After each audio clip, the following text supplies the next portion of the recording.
that innings where you fought it out in the Delhi Test match, kept blocking.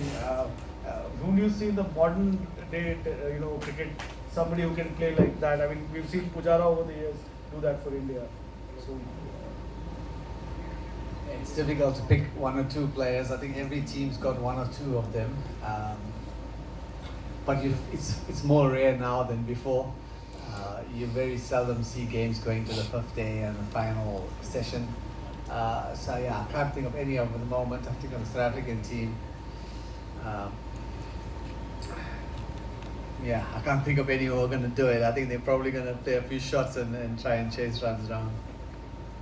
Jonathan? Hi Hashim, Jatin from Beyond.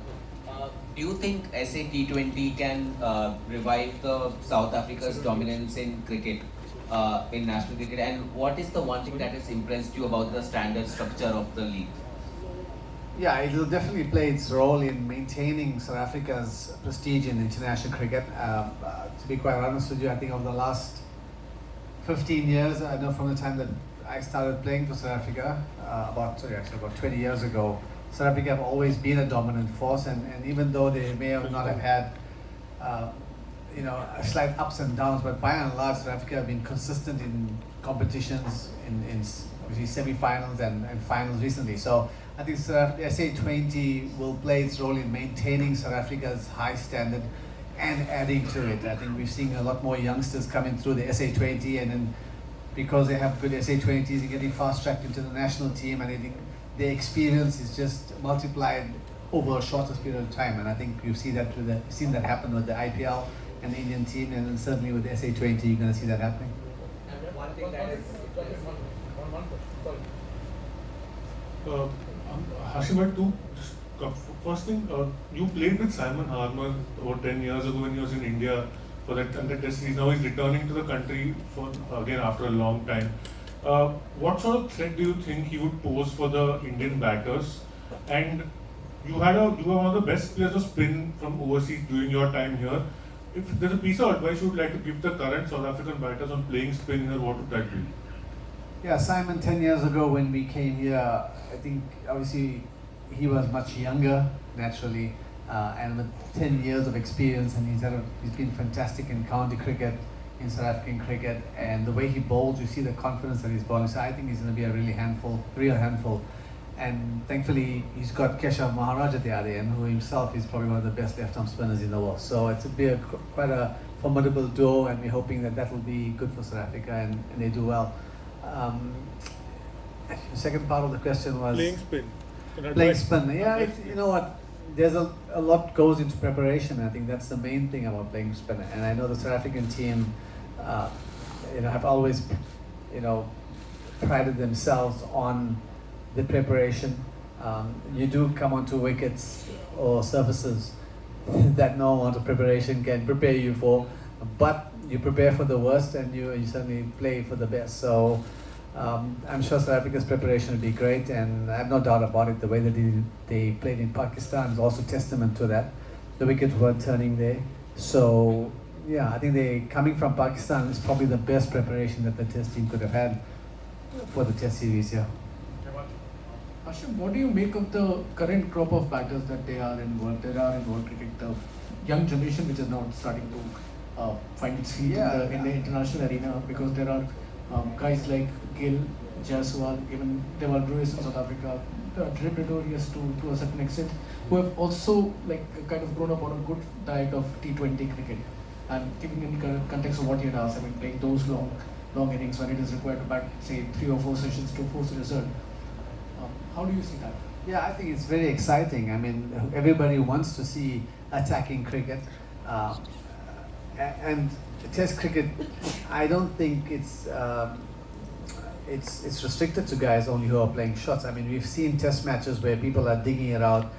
I mean, if you have somebody like KG Rabada bowling at you, Marco Jansen, who are on song, it does take a great element of patience, of determination, bravery, these type of primordial virtues in Test cricket that you want to see, and I think the current crop do have it. And I think what really is important is that the current crop of players still play 4-day cricket in their domestic teams to maintain that.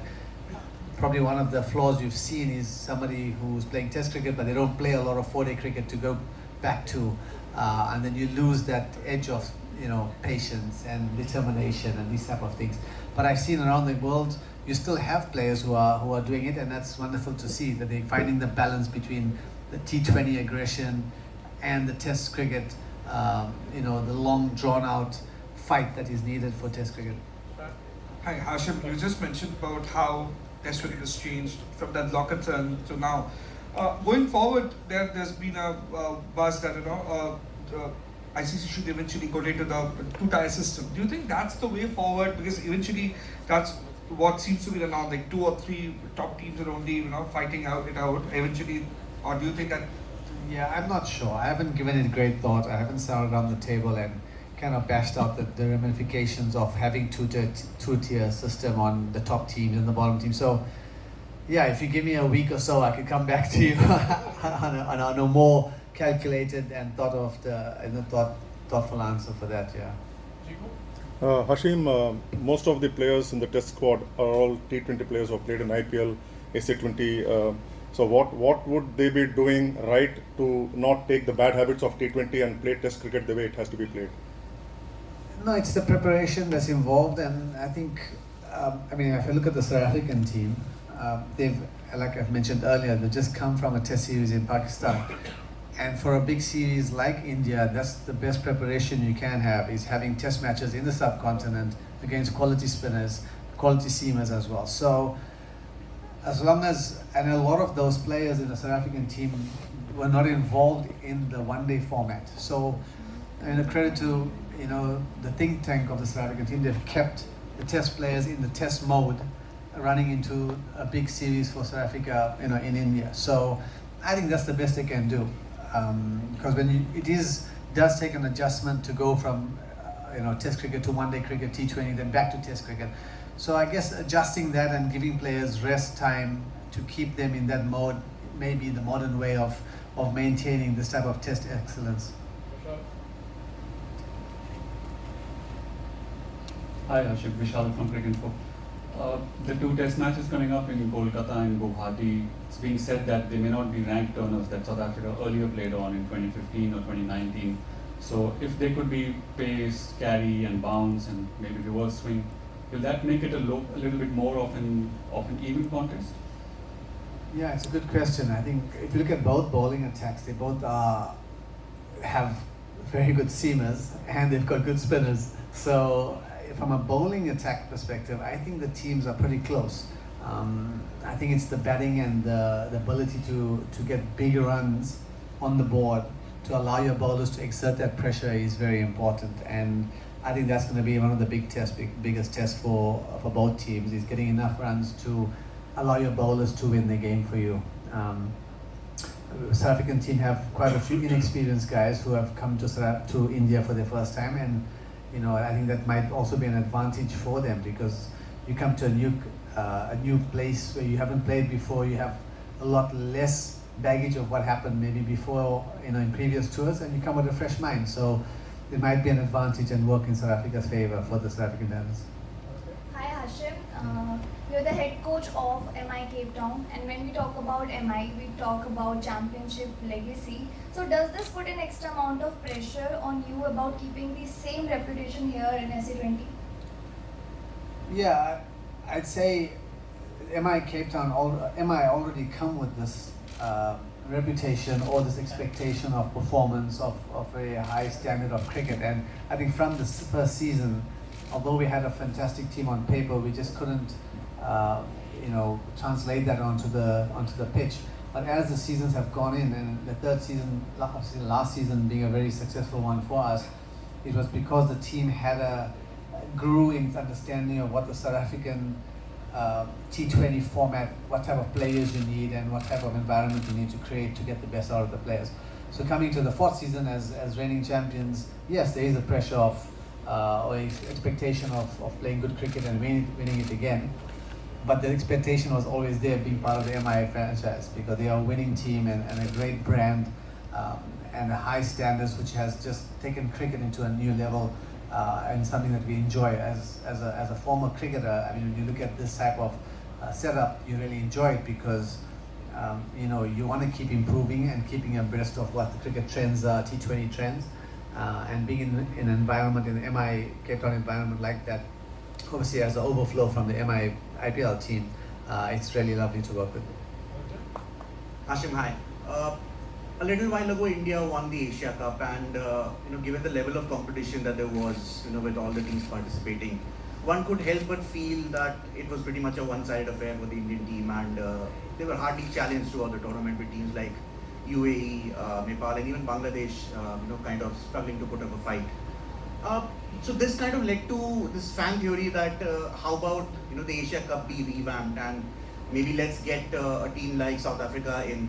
And on this note, I just wanted to know, do you think something like an Afro-Asia Cup, could, I mean, maybe the Asia Cup can replace and just make way for something like the Afro-Asia Cup, which has not been played in a long time. Just what's your take on it? Just to even the level of competition. Well, any competition that has South Africa in it's going to be a good competition. So, yeah, if you want to get South Africa involved, fantastic. That would be great. And I think, many years ago they used to have maybe 3 one-dayers or something like that, where Africa versus Asia, and obviously the African team was South Africa, Zimbabwe, and a few others. And yeah, it was pretty exciting to watch. Haven't given it much thought, but if South Africa are getting involved in another fantastic competition, then I think it will add to it. Yeah. We'll take the last 2 questions. Gaurav from Times of India and Vijay from Crickbuzz. Yeah, just a couple of questions for me. Firstly, as a former reputed cricketer, how heartwarming was it to see South Africa win the WTC championship? And if you could recall your 2009-10 tour, I think it was when you were scoring heavily in India, the sweet memories of that tour. Yeah, the World Test Championship was just an amazing test match. I was fortunate to be at the test match at the time. It was such a whirlwind test match for South Africa, and there's no doubt that the South African team came there as underdogs. I mean, Australia being, a very successful test team leading up to that. But we were all very, pleasantly surprised and heartwarmed that the character of the South African team that has been with the team for the last 20 odd years, from the time that I remember, it came through at the most crucial time in Test cricket for South Africa, where they fought back and they clawed themselves back into the game. So it was very heartwarming, and I think for all the South African, ex-South African players, it was just a lovely moment to share with the current team. Yeah, having played in India, I think it was 2010 or 2008, 2010. Playing Test cricket here is always fantastic. The crowds are amazing, and just the culture of cricket is something that every person who plays international cricket wants to experience, and it's such an enjoyable one. So for the current South Africans who are here on their new, for their first time, there's no doubt they're going to be, surprised by the love and the passion of the Test cricket that's in India. And hopefully with that, it drives them to more success. Hashim, you played IPL and you are now a coaching. You are quite a young coach. In India you have Gautam Gambhir. The T20 coaching roles are becoming younger than the past when fatherly figures used to come and coach. So can you say something about the advantages of players who have played T20 and IPL also? And have you had any approaches from IPL? There's been some talks, but I'm also a father, so even if I coach now, I'm still a father figure. So it's okay. I think T20 is evolving, as the years and certainly new rules are coming in that's creating a little more spice in the game. So having had the experience of playing in the IPL and in T20 cricket, it does help having an insight into the game like that. But experience in coaching is very important, and sometimes it's not necessarily the new fresh face, but it's the old head that can kind of give guidance to the youngsters. And you asked a question earlier about T20 cricket having its effect on a Test batsman, for example, and to deal with that is important. And I think maybe that's where some cricketers who have had the opportunity of playing all 3 formats can add to the youngsters, because now there's a lot more T20s and slightly less Test cricket. Because before there was a lot of Test cricket and a few T20s. So maybe that's some place where we can try and assist the youngsters in finding that balance. Last one. Hi, good evening. My question is, have you had an opportunity to follow, chance to follow Shubman Gill's progress as a test batter? And having played under Graham Smith, who also started out as a young captain, what are some of the do's and don'ts for a young captain who's also a star batter in the team? Yeah, naturally you follow the scores and you see how well Shubman Gill's been doing, and obviously now that he's captain of the Indian team, he's also maintained and it's scored more runs almost with the added responsibility, which is fantastic. Having played under Graham when he first started, it does take a very big personality to be able to do it from a young age and maintain your standards. There will be ups and downs during that time, like it happens to every cricketer, whoever plays internationally, because that's the nature of the game. For him to be as successful as he has been so far, it's a great start. And obviously you always wish the guys well, and you want to see these youngsters coming through and performing so well. And juggling it with captaincy, it's a great effort. I've always felt that the toughest job to do in Test cricket is to open the batting, and if you couple that with captaining and opening the batting like what Graham Smith did, I can't imagine anything more difficult in terms of your skill,